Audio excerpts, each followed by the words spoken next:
believe that I can speak from personal experience. Being blinded by the light is not fun. It's not quite the same as what the Journey song, Blinded by the Light. It's a little different experience. ELO? So please do not blind myself, The Journey, or your fellow tour members, or the various spirits you may or may not encounter on the tour. Watch the bump. I should have said that. The other safety feature is very simple. Stay on the bus, which I'm sure we can all do. So we are going to go traveling from where we are in the parking lot to the Staple Bend Tunnel, the namesake of this tour. The Staple Bend Tunnel is the first railroad tunnel built in the United States. It is 901 feet long and was started construction in 1832 and finished in late 1833. And I will talk a bit more about it once we're actually in there. And we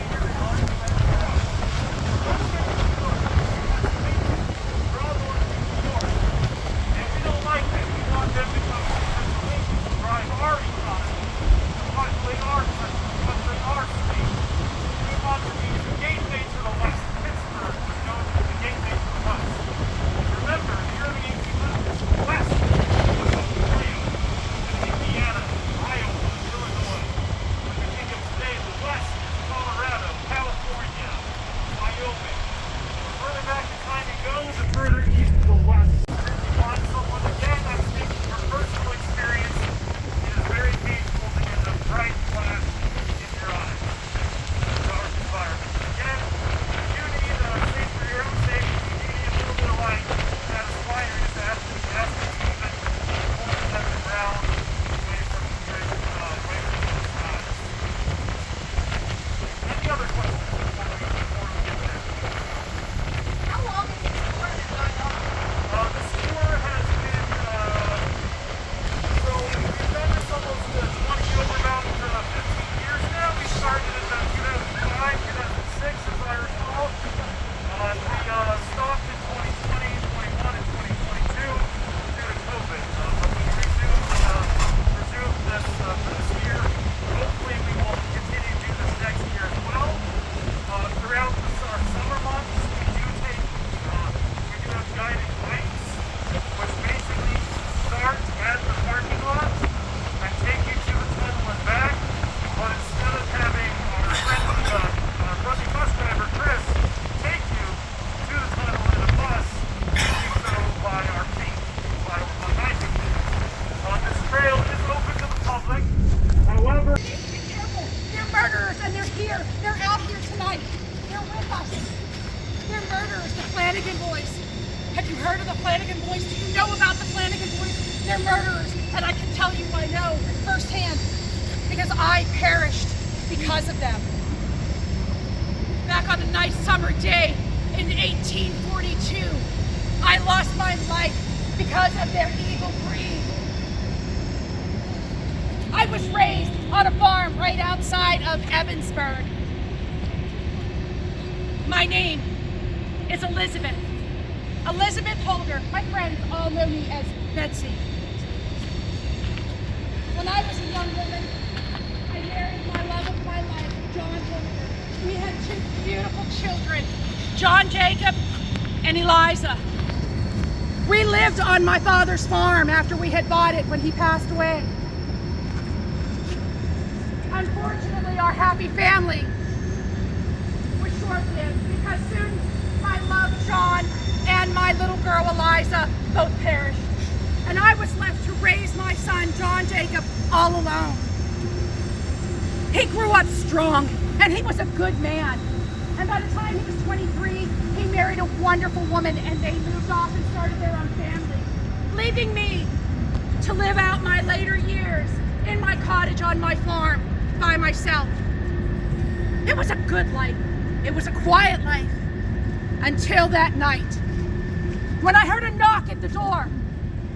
I went and I opened it and saw two men dressed in priestly robes. And I welcomed them in as anyone would and showed them the kindnesses that would be expected of the church.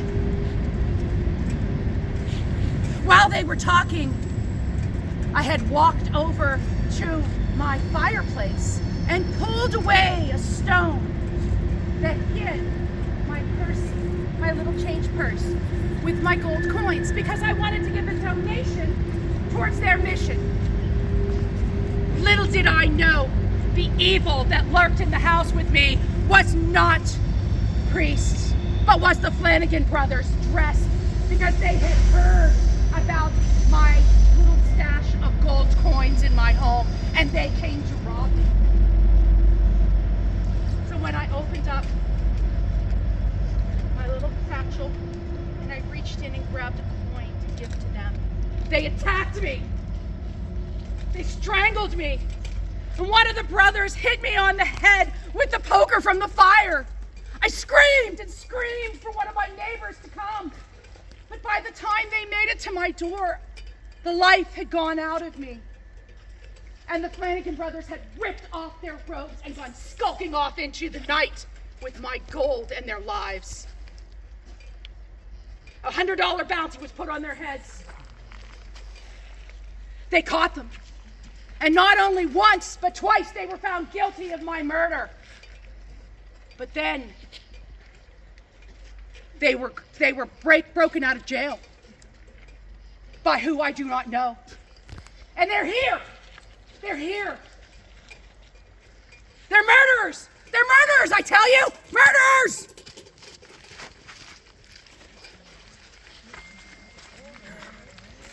Good evening, everyone. My name is Captain Robert Lowray, and I work here on the Allegheny Portage Railroad. 1841, our president died, just about a month in office. If you look back in your history books, you might remember him. A good slogan that got him the presidency was Tippy Canoe and Tyler too. You remember that? That was President William Henry Harrison. He got sick after his inauguration and fell ill and then died a month later. Well, he was raised in Ohio, so we had to transport his body back to Ohio. So what they had to do was put him on the Allegheny Portage Railroad. And I was in charge of that funeral train. So off we went from Duncansville all the way to Johnstown. 11 miles away from Johnstown, the train. The wheel started acting up and almost broke on the train. So I had to keep an eye on it. If it would have broken, the funeral car carrying William Henry Harrison would have went down off the embankment and into the creek below. There were hundreds of accidents and even hundreds of deaths on the Allegheny Portage Railroad, and many people were transported here to their final resting places.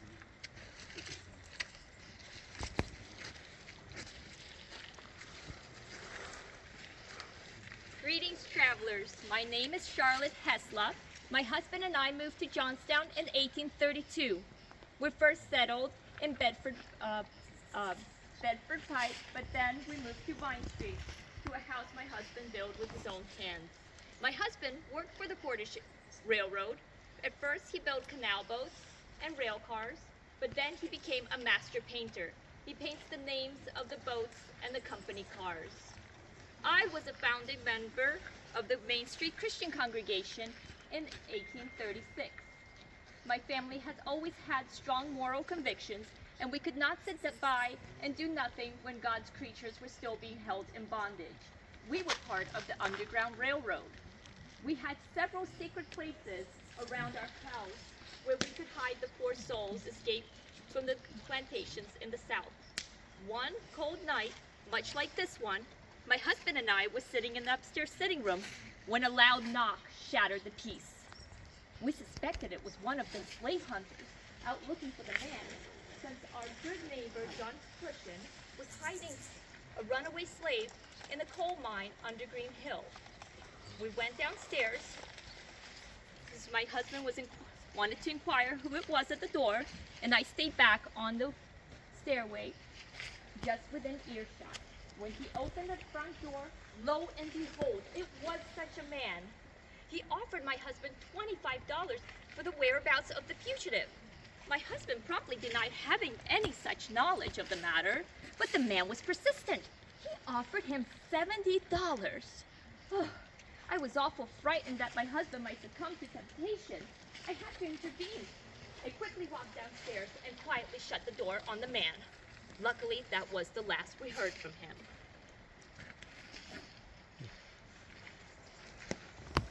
So folks, we're going to make our way.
Good evening, everybody.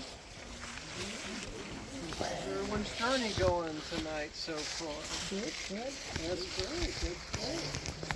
Yeah, my name is Sylvester Welch. I don't know if any of you have ever heard of me before. Heard of you? There we go. We got one. Well, to put it short, I'm the chief engineer of the Allegheny Portage Railroad. I was in charge of designing and overseeing the construction of the railroad. We had canals coming at the base of the Allegheny Mountains here, but we couldn't really figure out how to get the cargo and people up, over, and even through the mountain. So we ran a few options. One was actually to dig a canal through the tunnel, with a 4-mile long tunnel, and well, when we realized it's going to take 27 years to do that, we realized, well, okay, we might not want to do that. Option 2 was to improve an existing turnpike wagon road over the mountain, but we realized that's not much better than what we already have, so option 3 was the railroad. Now keep in mind, I had to convince them that even though, railroads are pretty much known for hauling freight and goods now, back then we had to, they were brand new technology. We had to convince the folk this was a good idea, and it wasn't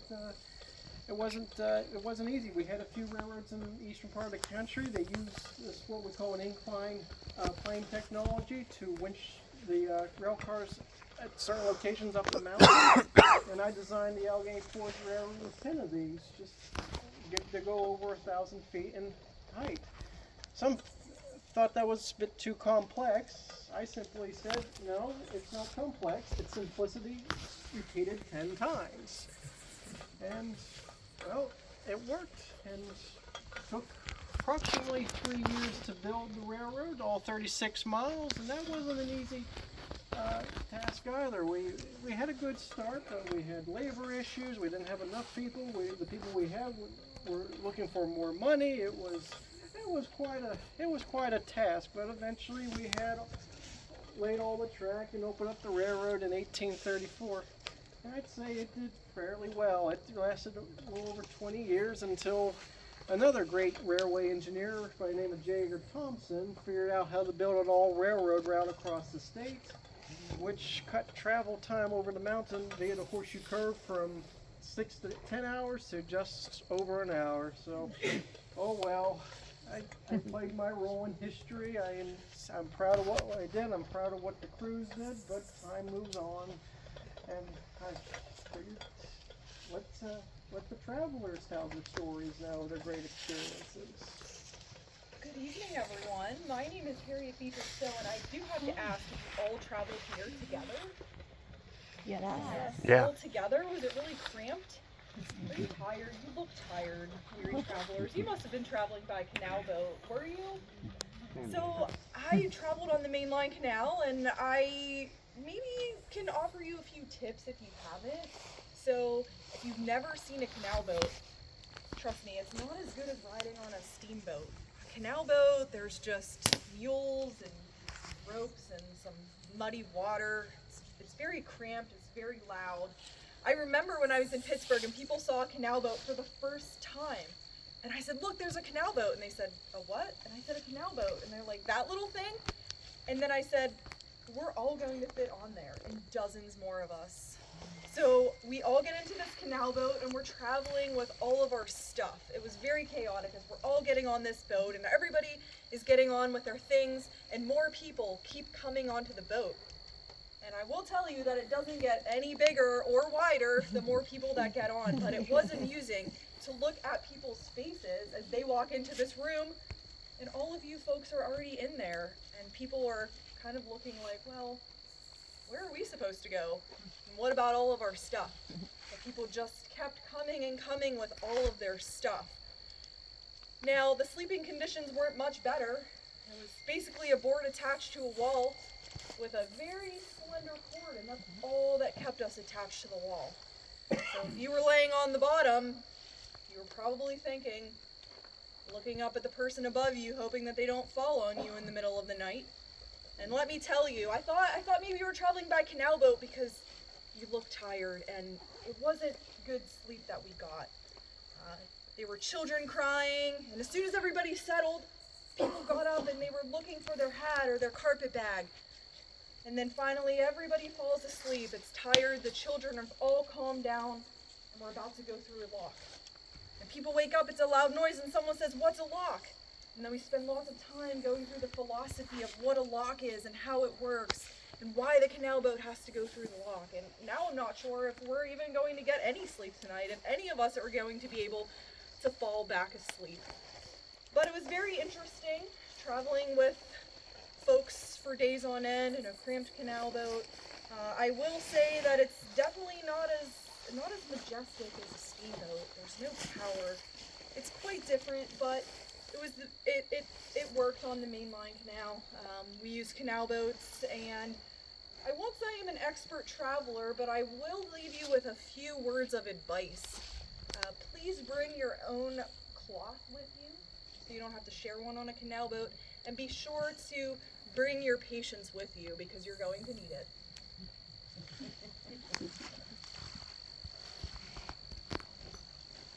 Oh, thank God I found you folks. Oh my God. Civilization. Oh, hi there, wayward traveler. Oh my God, thank God I found you all. My name is Richard Carlton. I'm of Her Majesty's, one of Her Majesty's pupils, basically. I'm from Cincinnati, and I was riding a balloon September 12th, 1837, I think this is the year. And I was traveling this way, and a windstorm took me from 2 miles up down to here somewhere, and I fell out of the tree when I got into the boat out of my stupid basket. Now I'm here, and I need some help to get this balloon down to, I guess, down to Johnstown to get it back to Pittsburgh. But I've been doing this for a long time. I'm an aeronaut, as they called me, or a balloonist. And I think I've done a fair job, but I almost got killed tonight when I fell out of that tree. So I thank you all for helping me, and I know you'll be busy to be on your way, and I'll follow you to Johnstown from here. But thank you. Thank you. So folks, we're going to start making our way back through the Staple Bend Tunnel, back to the bus, which will take us back to our parking lot where we can go home and go to sleep and have a nice hot shower. But we're going to make our way through the tunnel. We might see another spirit, we might not, you never know.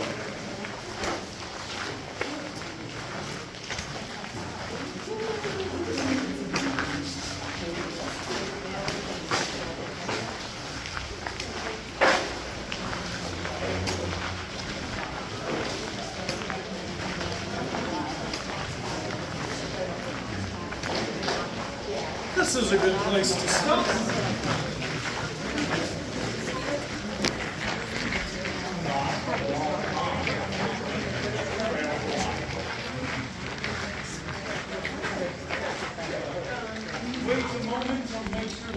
group gets here, and then we shall hear what the spirits of the Staple Bend Tunnel have to say.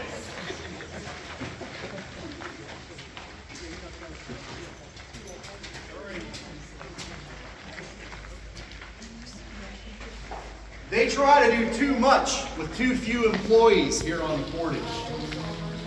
And people are going to keep getting hurt unless the canal commissioners do something about it. Now there are some that say there are already too many hands here on the Portage. But those are usually critics of the present governor, Francis Shunk, who was himself a former canal commissioner. But I did not come here tonight to discuss politics. We all grow weary of that. I'll explain my presence here this evening. My name is Patrick McCullough, and I reside in Hollidaysburg. I'm employed as a car conductor on the Allegheny Portage Railroad for Leach's transportation line. And as a car conductor, I guide Mr. Leach's passenger trains between Johnstown and Hollidaysburg.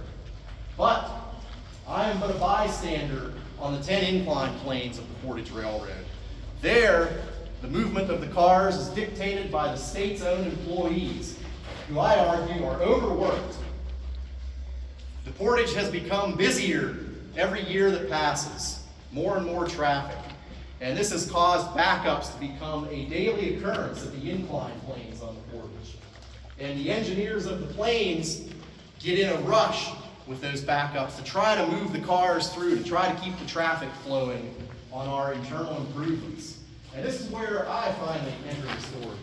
On July 10th, 1847, I rode the lead 2 cars of a passenger train up incline plane number 1, right over there.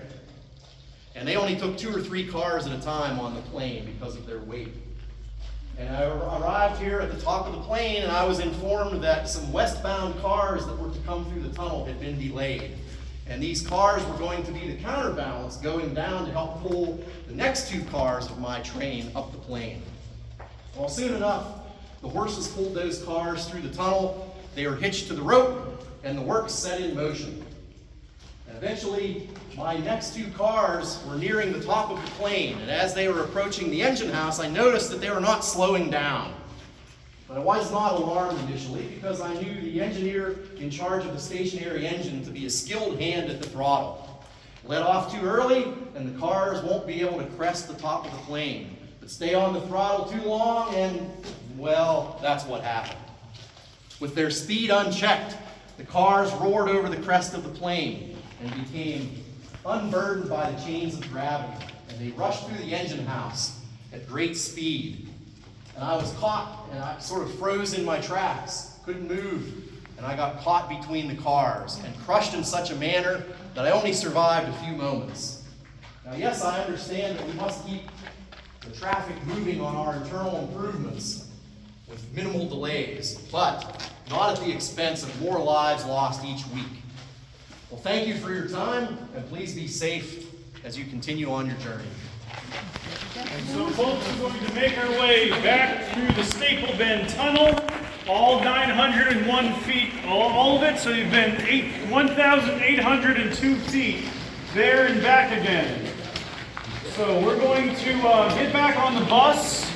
We're going to take you back to the parking lot, and we will let you go on your merry way to continue to celebrate Halloween, or watch a football game, or take a hot shower, or eat some food, whatever the case may be.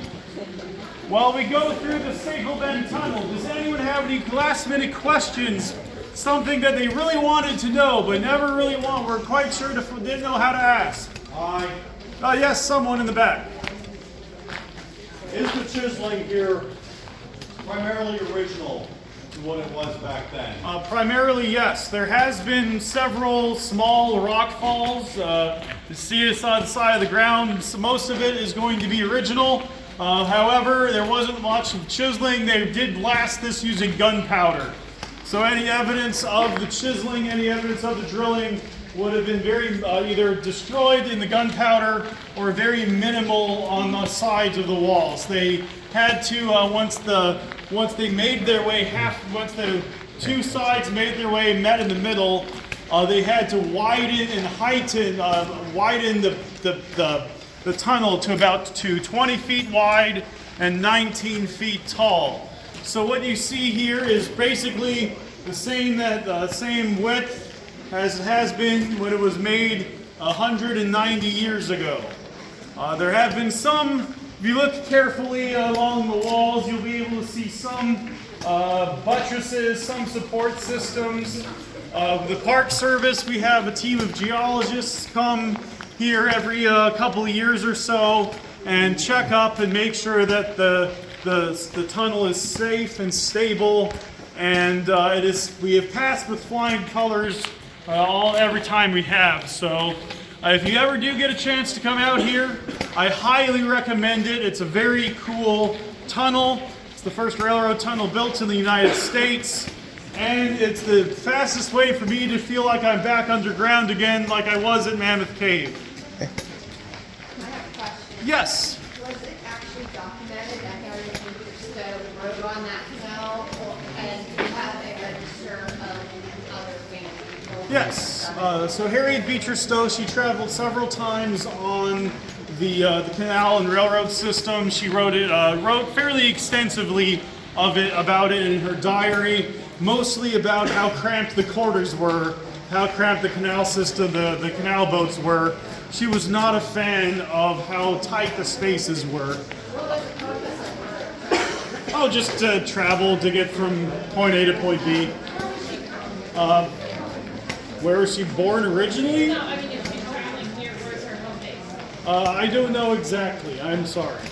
Another famous traveler was Charles Dickens, who traveled here in the early 1840s on a speaking tour, of a reading tour of his books, of his works, to various cities around the country and also in Canada.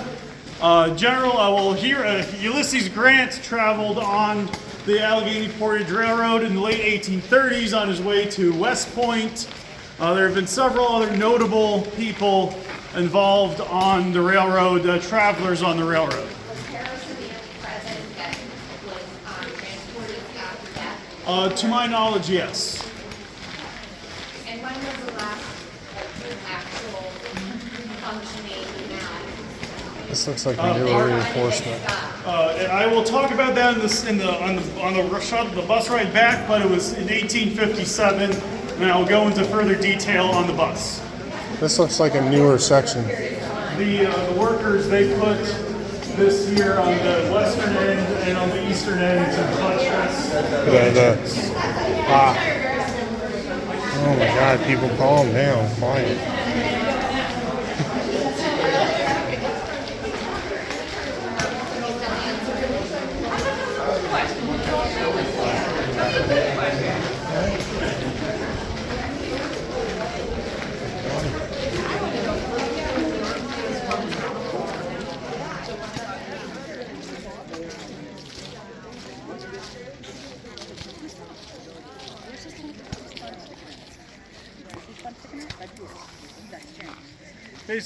Okay, folks, please get back on the bus. We're going to make our way back to the parking lot.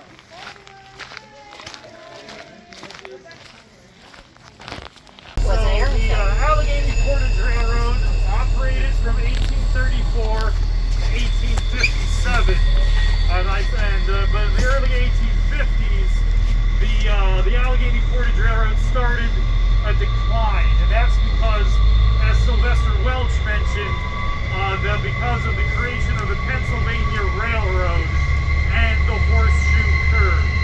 The Horseshoe Curve was completed in February of 1854, and the year before, if you go back and look at the financial records, the state made about $220,000 in 1853 on the Allegheny Portage Railroad, and in 1855 that number was about $18,000. A drastic decrease in income due to the faster method of travel, the Pennsylvania Railroad Company.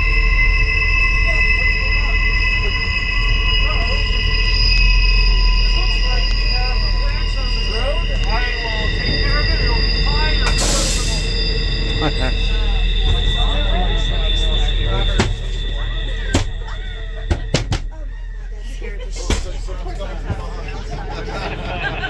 Don't you hit my window.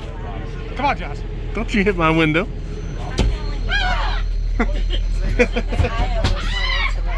Crazy shit that way right now. I'll turn my flashlight on. I was actually each other. What did you say? Could easily all be murdered. Yeah, No reception. 100%.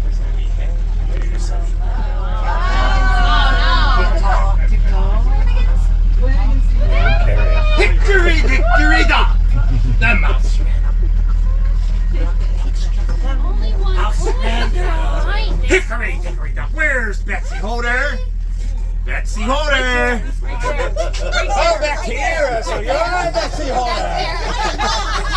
You don't look quite as bad with that axe in your head.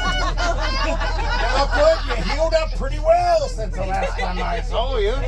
Yes, indeed. Do you have any gold coins? I do not. Oh, well. Lots of coins on this one. Who has coins? Just Venmo.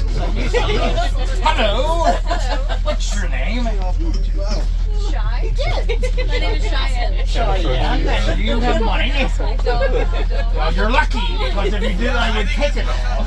How much? She's gonna get you back and She's called me an asshole, Kathy.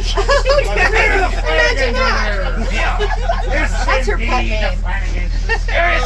And Betsy Holder. It's cool. We're sad story. Oh.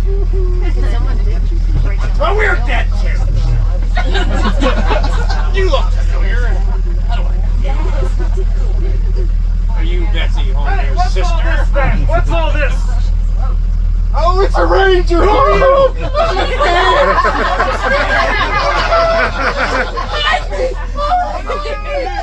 Stay away from these fine folks. Be gone, foul spirit. Oh my God! Let's just go out here and I'll fuck you. And if he doesn't come back, I'll be the say. Come here, dude. Get out of here. What are you doing? Get out of here. Get out of here. Good evening and welcome to horrible. Hey, that's your opinion of it. These people love it. Your interpretation It's awesome. No, you're not getting my money. Be gone, foul spirit. I'll be the say. Good night. Come back, Mr. Marrakesh. I hope you all had a wonderful evening. Yes, thank you. I hope you have a nice evening. Be gone. Goodbye. I hope you all survived your Flanagan experience. Because, wow. Okay, are any of you hurt? Good. Because you don't have any liability. That's Betsy. Wait! I believe my purse is a little lighter. Well, He's still here. that's your problem, sir. We don't have the liability, and I don't want to do the paperwork. My goal in life is to do as little paperwork as possible. So that's why I talk to people about trains all day. Very little paperwork. I get to wear a cool hat and talk to people about trains, and my life is complete. It's a lot of fun. So hopefully you have enjoyed your time here on the Spirits of the Staple Bend Tunnel tour.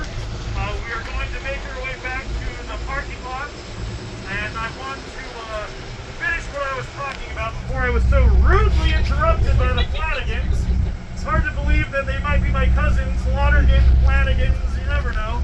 We're all crazy Irishmen, but the Allegheny Portage Railroad in the middle of 1850s did face a decline due to a variety of factors ranging from lack of public interest due to the higher costs. This was all publicly funded. This was paid by tax dollars and tolls, and the state was losing lots and lots of money because of it. So there's a mounting campaign to basically cut your losses and get rid of the system, get rid of the main line of public works. And this campaign was ultimately successful. In 1857, the state of Pennsylvania offered the main line of public works, literally everything, for $10 million to literally anyone who wanted to buy it. And no one wanted to buy it for $10 million. company said, we'll buy it for $7.5 million. And the state said, sold. It's yours now. It's your problem. Figure it out.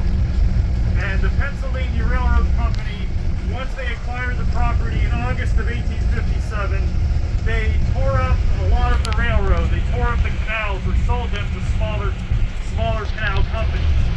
But to quote one of my favorite Star Wars characters, Obi-Wan Kenobi, from a certain point of view, the Allegheny Portage Railroad is still in use today. Because when the Pennsylvania Railroad Company purchased this property, they incorporated some of their own lines into the Allegheny Portage Railroad, most notably along the Conemaugh Viaduct, which was sadly destroyed in the Johnstown flood of May 31st, 1889.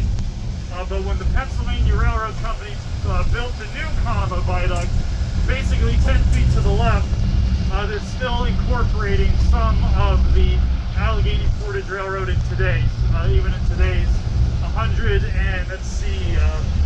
64 years, 66 years past the sale of the system.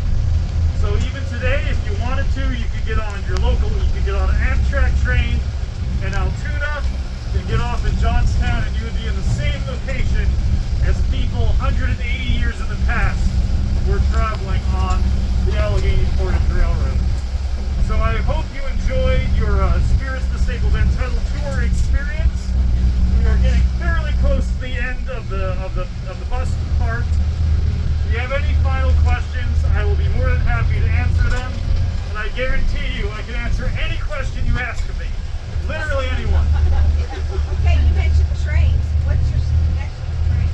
My job is, I work for the Allegheny Portage Railroad National Historic Site. And part of the railroad is trains, so that's why I get to talk about trains all day. Okay. Any other questions? I have one. Yes. You said that the viaduct was built 10 feet to another side after the flood. But basically, well, not the exact dimensions, but just very close by. So is that only for this area? The rest of the mainland would have been untouched? Most of the main Pennsylvania Railroad mostly was from Johnstown up to the Little Conemaugh Valley and then through the Galitzin tunnels.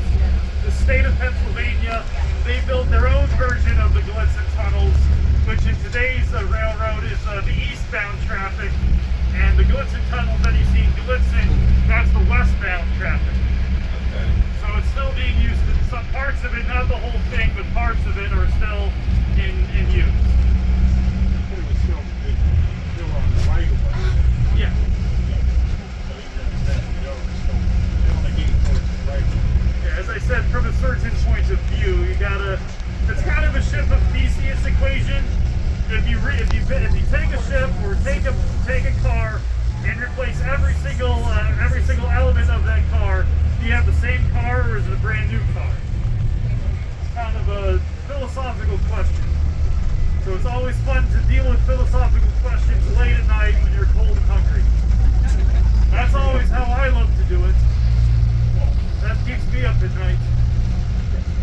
Any other questions? Do you know how many railroad workers were died when you built the tunnel? How many died or how many were employed? Died. So all told, we have records of about 100 people who died during the life of the Allegheny Portage Railroad, from its building, its operation, from its ending.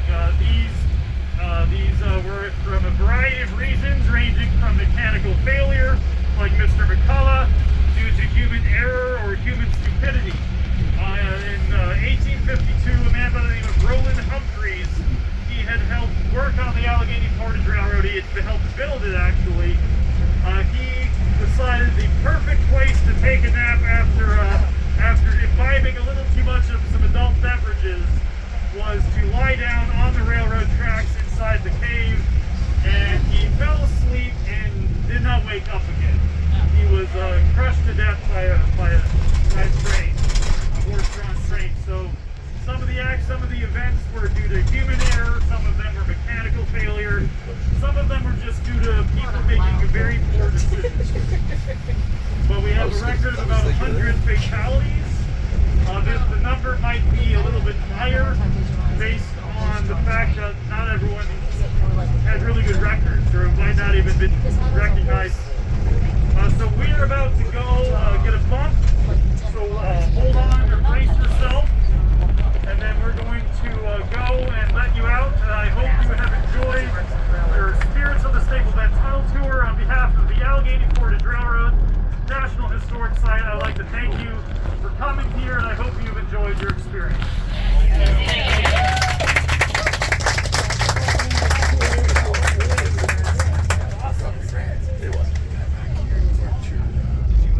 I hope you all enjoy your weekend. I hope you have a very safe and boring trip home, because if it's not a boring trip home, something very bad happens.